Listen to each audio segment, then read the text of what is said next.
नमस्कार बच्चों, स्वागत है आप सभी का आज फिर से एक बार मेरे YouTube channel Hindi by Shalini पे। बच्चों, आज 9th क्लास में आपका जो पहला चैप्टर है दो बैलों की कथा गद्य खंड में से आज हम उनके प्रश्न उत्तर को जानेंगे और उनके प्रश्न उत्तरों को अच्छे से समझेंगे। तो सबसे पहले आपको क्या करना है, वही लाइक, शेयर और सब्सक्राइब, ताकि आपको जितना आप सब्सक्राइब करेंगे तो आपको मेरे लेटेस्ट वीडियो की जानकारी और आगे से आगे मिलती रहे।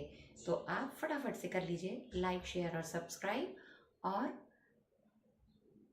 हम उसके बाद डिस्कस करते हैं दो बैलों की कथा के प्रश्न उत्तर डिस्कस।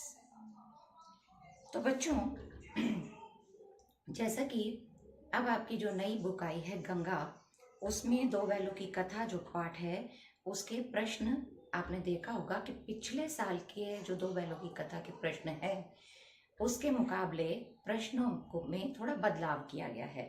अब थोड़े उसमें MCQ के क्वेश्चंस भी डाले गए हैं और पूरे प्रश्न ही पूरी तरह से बदल दिए गए हैं। तो अब हम आते हैं सबसे पहले MCQ प्रश्नों पर।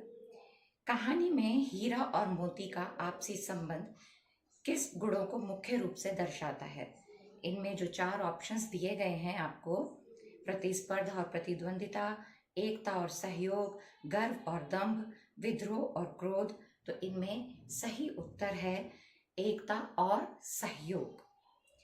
हीरा और मोती ने दूसरा प्रश्न है, हीरा और मोती ने नया स्थान स्वीकार क्यों नहीं किया?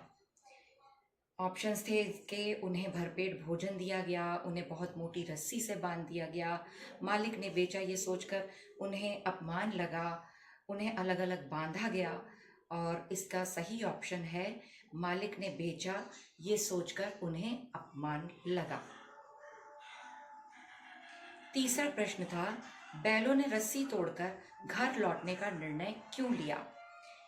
इसके ऑप्शंस थे कष्टों से बचने के लिए, स्वतंत्रता प्राप्ति करने के लिए, अभिमान की रक्षा करने के लिए और अपनापन पाने के लिए।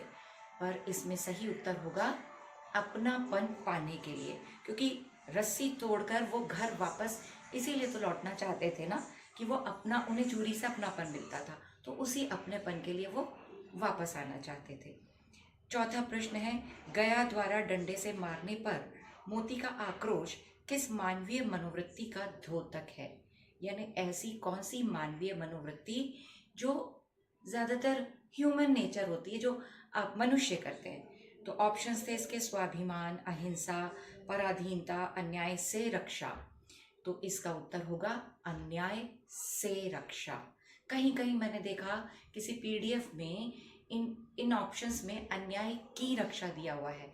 तो अगर आप ध्यान से देखिएगा, अगर उसमें क्वेश्चन में लिखा आ जाए कि अन्याय की रक्षा, तो फिर वो उत्तर सही नहीं होगा। मगर अगर होता है अन्याय से रक्षा, तो वो उत्तर सही होगा, क्योंकि अन्याय की रक्षा तो नहीं हुई ना, तो इसलिए इसमें उत्तर सही होगा अन्याय से रक्षा। और अगर ऑप्शंस में से की जगह की दिया हुआ हो तो बेटर है कि आप फिर उसमें सही मोस्ट अप्रोप्रिएट आंसर जो है वो देंगे। तो फिर आप ऐसे में उसमें आप कर सकते हैं स्वाभिमान। अगला प्रश्न है, कहानी में बैलों की मूक भाषा का प्रयोग लेखक ने किस लिए किया? ऑप्शंस थे कहानी को रोचक बनाने के लिए, मनुष्य जैसी चेतना दिखाने के लिए, संवादों को छोटा रखने के लिए, कथा में हास्य उत्पन्न करने के लिए। और उत्तर इसका सही होगा मनुष्य जैसी चेतना दिखाने के लिए, कि जैसी मनुष्यों में आमतौर पर चेतना, जागरूकता होती है। अब आते हैं इसके हम बड़े जो 2 नंबर के प्रश्न आते हैं उन प्रश्नों पर। इसमें पहला क्वेश्चन है, दूसरे दिन गया ने बैलों को हल में जोता, पर इन दोनों ने जैसे पांव ना उठाने की कसम ही खा ली थी। जब बैल नए मालिक के यहाँ गए तो उन्होंने काम करने से इनकार क्यों कर दिया था? तो इसका उत्तर होगा कि गया ने उनके साथ बहुत क्रूर और अन्यायपूर्ण व्यवहार किया था। उन्हें डंडे से मारा और जबरदस्ती भी काम करवाया। अपने पुराने मालिक झूरी के स्नेह के वो लोग आदी भी थे, उनको तो स्नेह लाड़ दुलार का जो था अभ्यस्त थे वो उसके, और केवल प्रेम ही नहीं, मतलब झूरी के यहाँ वो रहना चाहते थे। उन्होंने मन में सोचा कि बस वो हमें गया के साथ ना भेजे, भले ही झूरी हमें खाने को ना दे, हमारे को चाहे मार ले पीट ले, लेकिन उनको स्नेह था, मालिक से स्नेह भी था। तो एक ये भी एक कारण था। तो अन्याय के विरोध में उन्होंने जिद और आक्रोश से काम ना करने का निर्णय लिया। इसलिए उन्होंने जैसे पांव ना उठाने की कसम खा ली थी और हल में जुटे होने पर भी काम करने से मना कर दिया था। दूसरा प्रश्न है, गांव के इतिहास में यह घटना अभूतपूर्व ना थी, पर फिर भी महत्वपूर्ण थी। बैलों का घर लौटकर आना कोई साधारण घटना नहीं है। कैसे? तो इसका उत्तर होगा कि वे बिना किसी मार्गदर्शन के अपने पुराने गांव, अपने पुराने घर पर यानी झूरी के घर पर पहुंच गए थे। वो कोई किसी के साथ नहीं गए थे, खुद ही अपने आप रास्ते को पहचानते हुए अपने आप चले गए थे, जो उनकी असाधारण स्मरण शक्ति और समझ को दर्शाता है। उन्होंने लंबी दूरी और कठिन रास्ता तय किया, फिर भी रास्ता नहीं भूले, और साथ ही साथ ये उनके गहरे प्रेम और लगाव को भी दर्शाता है, क्योंकि आमतौर पर पशु ऐसा नहीं करते। इसलिए ये घटना गांव के लोगों के लिए आश्चर्यजनक बन गई थी। इसलिए गांव के इतिहास में ये घटना बहुत महत्वपूर्ण मानी गई थी, क्योंकि इसमें बैलों की बुद्धिमत्ता, निष्ठा, लगाव, भावनात्मक संबंध, ये सभी स्पष्ट रूप से दिखाई दे रहे थे। हीरा और मोती गया के घर में मिले अत्याचार और कठोर व्यवहार से दुखी थे। उन्हें अपने पुराने मालिक झूरी का स्नेह, अपनापन और अच्छा व्यवहार भी याद आ गया था। इसलिए वो सब कष्ट सहकर वापस लौट कर आ गए थे। अगला प्रश्न है, मोती ने मूक भाषा में कहा, अब तो सहा नहीं जाता हीरा, कभी कभी संघर्ष करना आवश्यक हो जाता है। इस कथन को कहानी के उदाहरण से सिद्ध कीजिए। तो इसका उत्तर होगा, कहानी में मोती का ये कथन कि अब तो नहीं सहा जाता हीरा, ये बात उस सम, अ, उस समय की है जब दोनों बैल यानी हीरा और मोती नए मालिक के यहाँ अत्यधिक अत्याचार और कठोर व्यवहार को सह रहे होते हैं। पर्याप्त भोजन नहीं मिलता, उनसे बहुत कठिन काम भी लिया जाता है।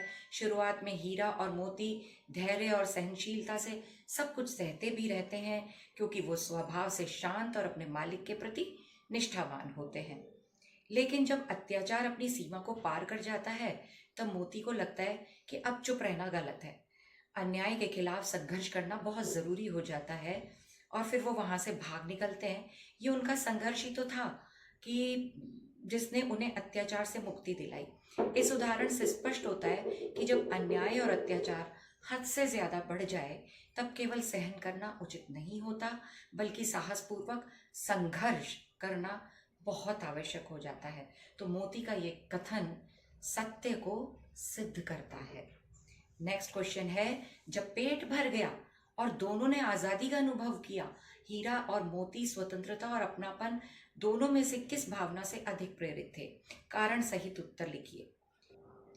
तो इस प्रश्न के उत्तर में आपको दोनों बातें पता चलती हैं वैसे तो, कि वो स्वतंत्रता का अनुभव तो कर रहे थे, तब वे केवल स्वतंत्रता की भावना से नहीं, बल्कि अपनेपन की भावना से अधिक प्रेरित थे।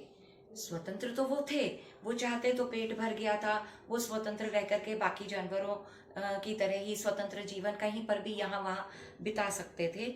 लेकिन पेट भरने और बंधन से मुक्त होने के बाद भी वो अपने पुराने मालिक झूरी को नहीं भूले।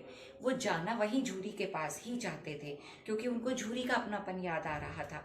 तो नई जगह पर भी भले उन्हें भोजन तो मिल ही रहा था, और लेकिन वहां पर वो प्यार, वो सम्मान नहीं था जो सम्मान उनको झूरी के यहाँ पर मिलता था। तो इसीलिए इसमें आएगा कि इसी अपनत्व की भावना के कारण वो स्वतंत्र होकर भी वापस झूरी के पास ही चले जाना चाहते थे, क्योंकि स्वतंत्रता से कहीं ज्यादा मूल्यवान उनके लिए वो अपनापन था जो उन्हें झूरी के यहाँ प्राप्त होता था। अगला प्रश्न है, बैलों ने जैसे पांव ना उठाने की कसम खा ली थी, अत्याचार सहना भी अन्याय में भागीदारी है। क्या आप इस कथन से सहमत हैं? अपने उत्तर का कारण भी बताना है। तो हाँ, मैं इस कथन से सहमत हूँ। कि अत्याचार सहना भी अन्याय में भागीदारी है, क्योंकि कहानी में हीरा और मोती शुरुआत में अपने ऊपर हो रहे अत्याचार को चुपचाप सहते रहते हैं। उन्हें भूखा रखा जाता है, कड़ी मेहनत भी करवाई जाती है, कठोरता से बांधा भी जाता है। यदि वे इसी प्रकार बिना विरोध के सब कुछ सहते रहते तो अत्याचार करने वालों का मनोबल तो और ज्यादा बढ़ जाता। मोती का यह विचार कि अब संघर्ष करना जरूरी है, इसी सत्य को दर्शाता है जब उन्होंने अन्याय के खिलाफ आवाज उठाई और बंधनों को तोड़कर भागने का प्रयास किया। तभी वे उस अन्याय से मुक्त हो सके। सामान्य जीवन में भी यदि कोई व्यक्ति अन्याय को चुपचाप सहता रहता है तो वह अप्रत्यक्ष रूप से उस अन्याय को बढ़ावा ही देता है। विरोध ना करने से गलत करने वालों को लगता है कि उनका कार्य तो सही है।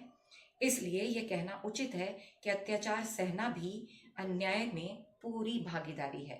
अन्याय के खिलाफ उचित समय पर साहसपूर्वक खड़ा होना बहुत आवश्यक होता है। अगला प्रश्न है, बहुत दिनों साथ रहते रहते दोनों में भाईचारा हो गया था। हीरा और मोती अभिन्न मित्र थे।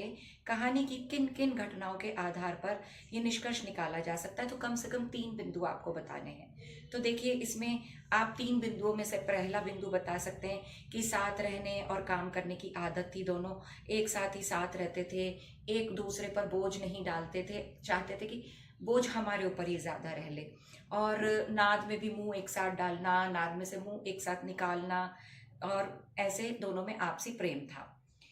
दूसरा पॉइंट आ सकता है कि कठिन परिस्थितियों में भी एक दूसरे का साथ देते थे। जैसे कि मटर के खेत में कठिन परिस्थिति आई तो मटर के खेत में जब एक पकड़ा गया तो दूसरा भी मेड़ पे खड़ा था। वो जा सकता था मगर वो नहीं गया और वापस लौट करके आ गया। अगला पॉइंट हो सकता है एक दूसरे के प्रति संवेदनशीलता। इसमें आप कांजी हौस का भी दे सकते हैं कि कांजी हौस में जब एक को पकड़ लिया गया था तो दूसरा, जब हीरा बंधा हुआ था तो मोती चाहता तो भाग सकता था, लेकिन वो अपने साथी हीरा के साथ वहीं पर रहा।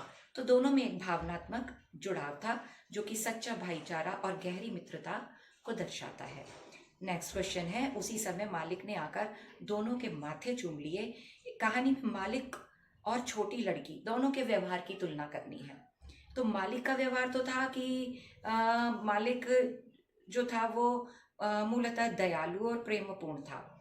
जब हीरा और मोती वापस लौटते हैं तो वह अत्यंत भावुक होकर उनके माथे चूम लेता है। उसका प्रेम सच्चा है, लेकिन वह पहले उन्हें दूसरे के यहाँ भेज देता है जिससे उन्हें बहुत कष्ट होता है।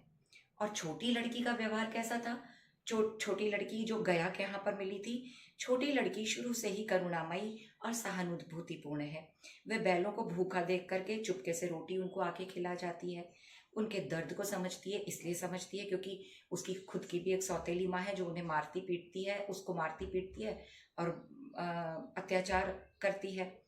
तो उसका व्यवहार बहुत निस्वार्थ है और निरंतर एक जैसा रहता है, कभी बदलता नहीं है। मालिक का प्रेम अंत में अधिक स्पष्ट रूप से प्रकट होता है, जबकि लड़की का प्रेम शुरू से ही दिखाई देता है।